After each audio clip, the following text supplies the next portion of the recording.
ധൂർത്തപുത്രൻ ഒരപ്പൻ്റെ കഥയാണ്. അപ്പനും 2 മക്കളും. അതൊരപ്പനാണ്. മുകളിലത്തേതൊരമ്മയാണ്. ആദ്യത്തേത് ഒരു ഇടയനുമാണ്. ഇവർ 3 പേരും ഒന്നിക്കണം. ഇവർ 3 പേരും ഒന്നിച്ചാൽ നമ്മൾ ഇന്ന് ലോകത്തിൽ അനുഗ്രഹിക്കപ്പെട്ടൊരു തലമുറയായി ഉയർത്തെഴുന്നേൽക്കുന്ന ബൈബിൾ പറയുന്നത്. 15-ാം അധ്യായം മുഴുവൻ നഷ്ടങ്ങളുടെ കഥയല്ല, നഷ്ടങ്ങളെ തിരിച്ചു പിടിച്ച കഥയാണ്. നമ്മുടെ ഈ ലോകത്തിൽ, ഈ കാലഘട്ടത്തിൽ നമ്മൾ ചിതറിക്കപ്പെട്ടു പോകാൻ പാടില്ല. നമ്മൾ ഒരുമിക്കണം. ഇടയനും ഒരു വീട്ടിലെ അപ്പനും ഒരമ്മയും എല്ലാം ഒരുമിച്ച് നിന്നാൽ ഒരു വ്യക്തിയും നഷ്ടപ്പെട്ടു പോകില്ല, ഒരാളും തകർന്നു പോകില്ല. തിരിച്ചും നമ്മൾ നോക്കൂ, എല്ലാവരും നഷ്ടപ്പെട്ടുകൊണ്ടിരിക്കുന്ന ലോകത്തിലാണ്. നമ്മുടെ രാജ്യത്തിലേക്ക്, നമ്മുടെ സംസ്ഥാനത്തിലേക്ക് ലക്ഷക്കണക്കിന് മയക്കുമരുന്നും ലഹരി വസ്തുക്കളുമാണ് ടൺ കണക്കിന് ഇങ്ങോട്ട് പോരുന്നത്. പഴയ നിയമത്തിൽ ഫറവോ ഒരു കാര്യം ചെയ്തു, എല്ലാ ആൺകുട്ടികളെയും കൊന്നുകളഞ്ഞു. ഒരു ചോദ്യമുണ്ട്, എന്താ പെൺകുട്ടികളെ കൊല്ലാഞ്ഞത്? ഫറവോ ഒരു ബുദ്ധിമാനാണ്. ഫറവോയ്ക്ക് ഒരു ആഗ്രഹമാണ്, ആൺകുട്ടികൾ തീരണം, പെൺകുട്ടികളെ അവർക്ക് വേണം. ഈ പെൺകുട്ടികളുടെ ഉദരത്തിൽ അവർ ഉദ്ദേശിക്കുന്ന ആളുകളുടെ കുഞ്ഞുങ്ങൾ വളരും. അതാണ് ഫറവോയുടെ ഉദ്ദേശം. അത് സുവിശേഷത്തിലേക്ക് വരുമ്പോൾ ഹേറോദോസും ഇതേ കാര്യം ചെയ്തു. ആൺകുട്ടികളെ എല്ലാം കൊന്നുകളഞ്ഞു.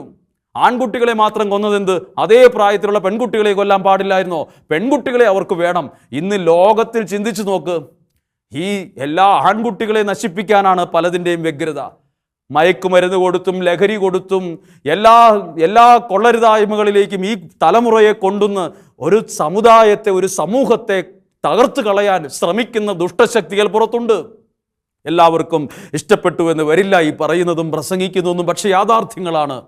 പക്ഷെ നമ്മളും ഉയർത്തെഴുന്നേൽക്കണം. നഷ്ടപ്പെട്ടതിനെ തിരിച്ചു കൊണ്ടുവരാൻ യുദ്ധം ചെയ്യാനല്ല പറഞ്ഞത്, പ്രാർത്ഥനയിൽ ഒരുമിക്കണം. ഒരു വിളക്ക് കത്തിക്കാനുണ്ട്. ആ വിളക്ക് മത്സരിച്ചും വഴക്ക് കൂടിയും രാഷ്ട്രീയം കാണിച്ചും പൊളിറ്റിക്സ് കളിച്ചും കെട്ടുപോയാൽ നമുക്ക് നഷ്ടം വലുതായി മാറും. നമുക്ക് നഷ്ടം വലുതായിക്കൊണ്ടിരിക്കുന്ന ലോകത്താ ജീവി. നമ്മുടെ നഷ്ടങ്ങൾ കൂടിക്കൊണ്ടിരിക്കുകയാണ്. നഷ്ടങ്ങൾ നികത്താൻ പറ്റാത്ത നഷ്ടങ്ങളാണ് ഓരോ ദിവസവും ഉണ്ടാകുന്നത്. ഒരുമിക്കേണ്ട 3 ശക്തികളാണ് ഒരു ഇടയനും ഒരപ്പനും ഒരമ്മയും. ഒരു വീട്ടിൽ ഒരു അപ്പനും അമ്മയും ഒരുമിക്കണം. അപ്പനും അമ്മയും ആ ഇടയനും ഒറ്റക്കെട്ടായി നിന്നാൽ നഷ്ടപ്പെട്ടത് ആടായിക്കൊള്ളട്ടെ, നഷ്ടപ്പെട്ടത് മനുഷ്യനായിക്കൊള്ളട്ടെ, നഷ്ടപ്പെട്ടത് സാമ്പത്തികമായിക്കൊള്ളട്ടെ, ഈ കൂട്ടായ്മയിൽ തിരിച്ചു പിടിക്കാൻ പറ്റും. ഈ വിമല ഹൃദയ പ്രതിഷ്ഠയുടെ ഈ 5-ാമത്തെ ദിവസം കേട്ട ഈ വചനമുണ്ടല്ലോ, അത് നിങ്ങളുടെ ജീവിതത്തിൽ ചലിപ്പിക്കുന്ന ഒരു ശക്തിയാണ്. കേവലം 20-25 മിനിറ്റ് കൊണ്ട് ഈ വചനം തീർന്നാലും 25 മിനിറ്റ് കഴിയുമ്പോൾ ഈ വചനം അടച്ചു വയ്ക്കാതെ നിങ്ങൾ അതിനെക്കുറിച്ച് ചിന്തിക്കണം. ഇതിനകത്തുള്ള ഓരോ ഭാഗവും മണിക്കൂറുകൾ പ്രസംഗിക്കാനുള്ള വിഷയമാണ്. കേവലം 10 മിനിറ്റ് കൊണ്ട് പറഞ്ഞ് അവസാനിപ്പിക്കുന്ന ഒരു സന്ദേശം മാത്രമല്ല, ഇതിനകത്തൊരു ജീവിതമുണ്ട്. ഒരു പ്രതീക്ഷയോടെ ഇരിക്കുന്ന ഒരു അപ്പനാണ് അവസാനത്തേത്. ചൂലെടുത്ത് വിളക്ക് കത്തിച്ചൊരമ്മ. ഇടയനോ ഒരെണ്ണേ പോയുള്ളെന്ന് വിചാരിച്ച് 99 അവിടെ ഇട്ടിട്ട് കണ്ടു കിട്ടുവോളം പോയി അതിനെ തോളത്ത് വച്ച് സ്നേഹത്തോടെ അതിൻ്റെ അടിയും ഇടിയും കുത്തും തെറിയും പറയാതെ അതിനെ ചേർത്ത് തോളത്തിട്ട് കൊണ്ടുവരുന്ന ഒരു ഇടയൻ. നാണയം നഷ്ടപ്പെട്ടപ്പോൾ അതിനെ തിരിച്ചു പിടിക്കാൻ വേണ്ടി ഒരു വിളക്ക് കത്തിച്ചു വെച്ചു, കയ്യിലൊരു ചൂലെടുത്തു. എന്തെങ്കിലും നഷ്ടപ്പെട്ടിട്ടുണ്ടോ? മക്കൾ നഷ്ടപ്പെട്ടോ? സാമ്പത്തികം നഷ്ടപ്പെട്ടോ? എന്ത് നഷ്ടപ്പെട്ടാലും ഒരു വിളക്ക് കത്തിക്ക്. വലിയ ചിലവൊന്നുമില്ല. പ്രാർത്ഥിക്കുക ഒരു നിമിഷം. ഞങ്ങൾ ആ സമർപ്പിച്ചു പ്രാർത്ഥിക്ക്. കയ്യിലിരിക്കുന്ന ചൂല് കട്ടിലിൻ്റെ അടിയിലോ മേശയ്ക്കടിയിലോ പോയ നാണയത്തെ ചെസ്റ്റ് തൊട്ടപ്പം ആ ചൂലിൻ്റെ ഒപ്പം നാണയം കയ്യിൽ വന്നു. ഇതുപോലെ പ്രാർത്ഥനയാകുന്ന ആ ചൂലുകൊണ്ട് നഷ്ടപ്പെട്ടതിനെ തൊടാൻ പറ്റുമോ നിങ്ങൾക്ക്? അത് നിങ്ങളുടെ വീട്ടിലിരുന്ന് നടത്താൻ പറ്റും, നിങ്ങളുടെ കുടുംബങ്ങളിലിരുന്ന് നടത്താൻ പറ്റും. അങ്ങനെ ചെയ്യുമ്പോൾ നഷ്ടപ്പെട്ടത് കയ്യിൽ വരും. നഷ്ടപ്പെട്ടത് നമ്മുടെ ജീവിതത്തിൽ തിരിച്ചു വരും. എന്നിട്ട് സന്തോഷിക്കും. എന്നിട്ടോ 3-ാമത്തേതോ പ്രതീക്ഷയോടെ നിൽക്കുന്ന ഒരപ്പൻ. ഇറങ്ങിപ്പോയൊരു മകൻ ദൂർത്തടിച്ച് തോന്നിവാസം ജീവിക്കുക, പക്ഷെ അവന് വേണ്ടി പ്രതീക്ഷയോടെ നിൽക്കുന്ന ഒരപ്പനും ഒരമ്മയും ഒരിടയനും. ഇതാ ലൂക്കാസ് വിശേഷം 15-ാം അധ്യായം. വിമല ഹൃദയ പ്രതിഷ്ഠയുടെ സമയത്ത് നമുക്കൊന്ന് ആഗ്രഹിക്കാം. തമ്മിൽ തല്ലേണ്ടവരല്ല, പ്രശ്നം ഉണ്ടാക്കേണ്ടവരല്ല, അല്ലെങ്കിൽ ഈച്ചയെ പോലെ തമ്മിൽ കുത്തിച്ചാകേണ്ടവരല്ല. നമ്മൾ ഒരുമിക്കേണ്ടവരാണ്. നമുക്ക് ഒരുപാട് കാര്യങ്ങൾ ലോകത്ത് ചെയ്യാനുണ്ട്. ദൈവം നമുക്ക് ജെറുതയല്ല ജീവനും ജീവിതവും തന്നത്. ഒരുപാട് കാര്യങ്ങൾ ചെയ്യാനുണ്ട്. നിങ്ങളെ നോക്കിയിട്ട്, നിങ്ങളുടെ കണ്ണിൽ നോക്കിയിട്ടാണ് ഞാനിത് പറയുന്നത്. നിനക്ക് ഒരുപാട് കാര്യം ചെയ്യാനുണ്ട്. ഇടയൻ എന്ന നിലയിലും, അപ്പൻ എന്ന നിലയിലും, അമ്മ എന്ന നിലയിലും കുറച്ച് ഭക്ഷണം മേടിച്ചു കൊടുത്തു, വസ്ത്രം മേടിച്ചു കൊടുത്തു, എന്തൊക്കെയോ പ്രാർത്ഥിച്ചു, എന്തൊക്കെയോ കടന്നു പോകാനല്ല, എന്തൊക്കെയോ ചെയ്യാനുണ്ട്. ദൈവം ഏൽപ്പിച്ച കാര്യങ്ങൾ ചെയ്യാനുള്ള ജീവിതമാണ് എന്നെ കേൾക്കുന്ന നിങ്ങൾ ഓരോരുത്തരും. കുടുംബം നഷ്ടപ്പെട്ടവരുണ്ട്, ഒന്ന് പ്രാർത്ഥിച്ച് കുടുംബജീവിതം ആരംഭിച്ചു, ഇതാ നാല് വഴിക്കായി, വഴക്കായി, ബഹളമായി, സംശയമായി, പ്രശ്നമായി, കോടതിയായി, പോലീസായി, തകർന്നു. നഷ്ടപ്പെട്ടത് ഇതിപ്പം തീരുമെന്ന് വിചാരിച്ചത്, പക്ഷെ ദൈവസന്നദ്ധിയിൽ പ്രാർത്ഥനയോടെയാണെങ്കിൽ നഷ്ടപ്പെട്ട കുടുംബജീവിതം തിരിച്ചു വരും. ഞങ്ങളുടെ കുഞ്ഞുങ്ങൾ ചിലപ്പോൾ വഴിതെറ്റിപ്പോയിട്ടുണ്ടാകാം, വഴി മാറിപ്പോയിട്ടുണ്ടാകാം, തെറ്റായ ബന്ധങ്ങളിൽ പെട്ടിട്ടുണ്ടാകാം, തിരിച്ചു വരും. പ്രതീക്ഷയോടെ നിൽക്കുന്ന ഒരു അപ്പനും വേണം, വിളക്ക് കൊളുത്തി ചൂല് കയ്യിലെടുക്കുന്ന ഒരു അമ്മ വേണം, പിന്നെ ഒരു ഇടയനും വേണം.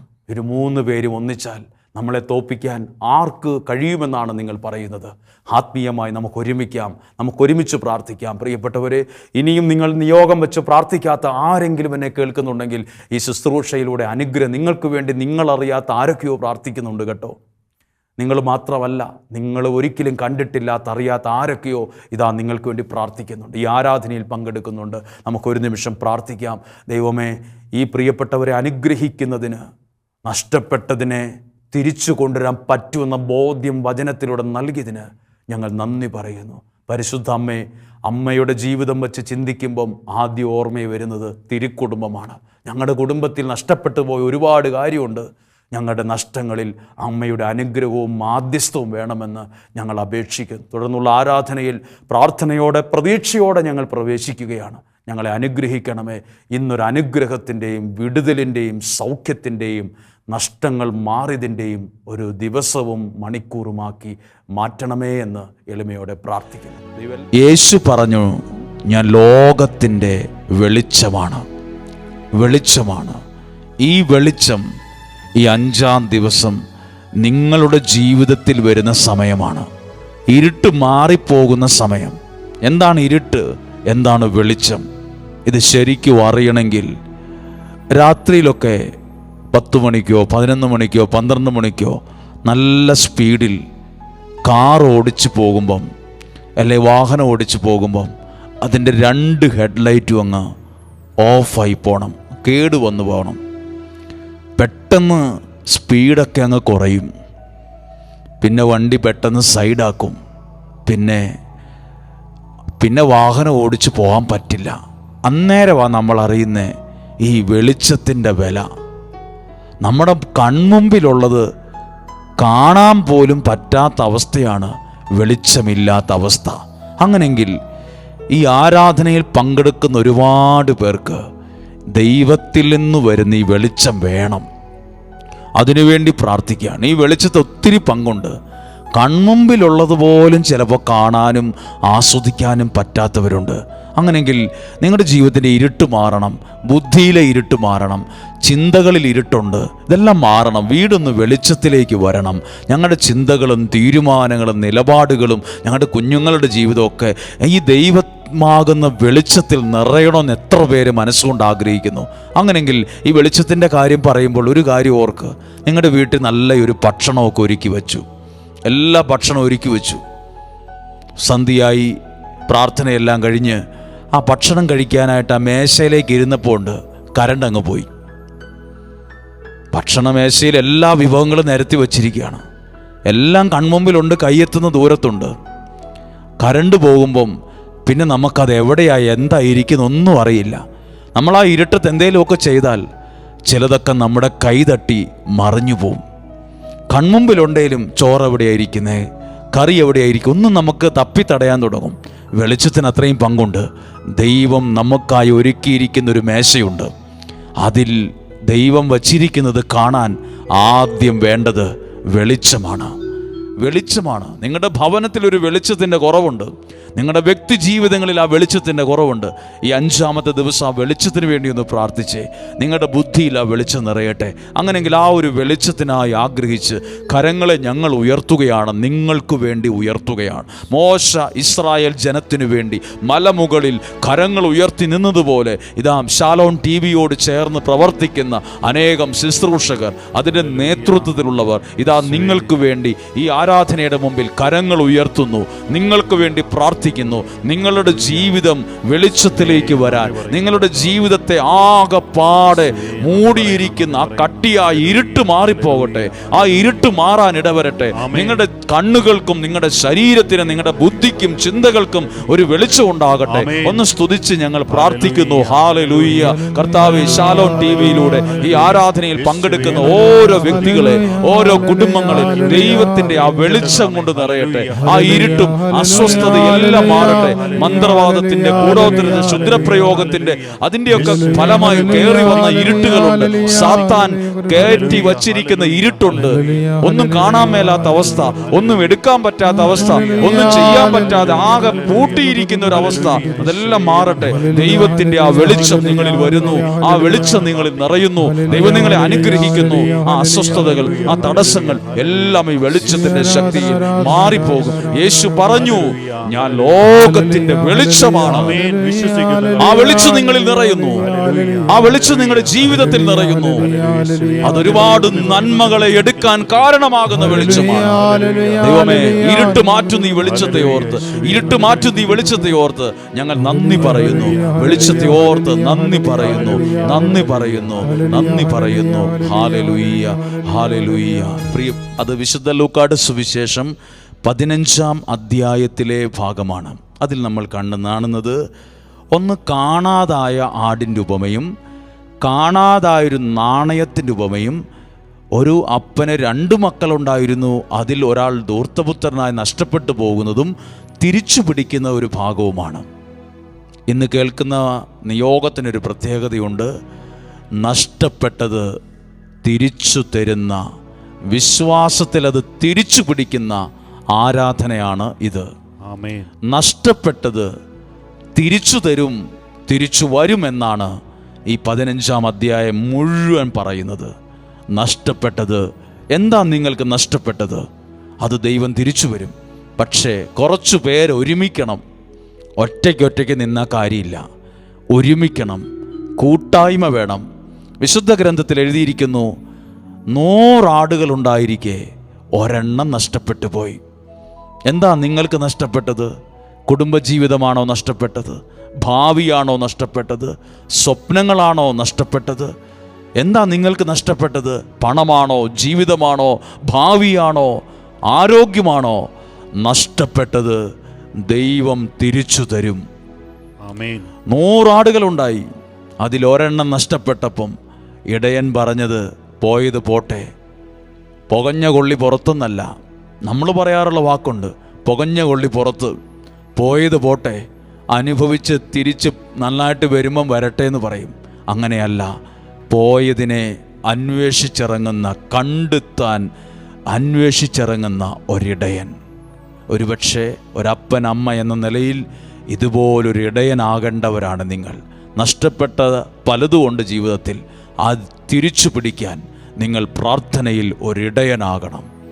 ഒരു ഇടവകയിലെ നയിക്കുന്ന ഒരു അച്ഛനാണ് പ്രിയപ്പെട്ട അങ്ങെങ്കിൽ, ഒരു ഒരു ഒരു പുരോഹിതനാണ് അങ്ങെങ്കിൽ, അങ്ങ് ഈ നഷ്ടപ്പെട്ടു പോയതിനെ തിരിച്ചു പിടിക്കാൻ ആത്മാവിൽ എഴുന്നേൽക്കേണ്ട ഇടയൻ അങ്ങാണ്. ഒരാൾ പോലും നഷ്ടപ്പെട്ടു പോകാൻ അങ്ങാകുന്ന ഇടയൻ സമ്മതിക്കരുത്. കുറവുള്ളവരുണ്ട്, വഴിതെറ്റിപ്പോയവരുണ്ട്, ചീത്ത പറയുന്നവരുണ്ട്, വിമർശിക്കുന്നവരുണ്ട്. ആരും നഷ്ടപ്പെട്ടു പോകാൻ ദൈവം ആഗ്രഹിക്കുന്നില്ല. നഷ്ടപ്പെട്ടതിനെ കണ്ടെത്തി തിരിച്ചു കൊണ്ടുവന്നൊരു ഇടയൻ. 2, ഒരു സ്ത്രീ, അവളുടെ കയ്യിലുണ്ടായിരുന്ന 10 നാണയത്തിൽ ഒരെണ്ണം നഷ്ടപ്പെട്ടു പോയി.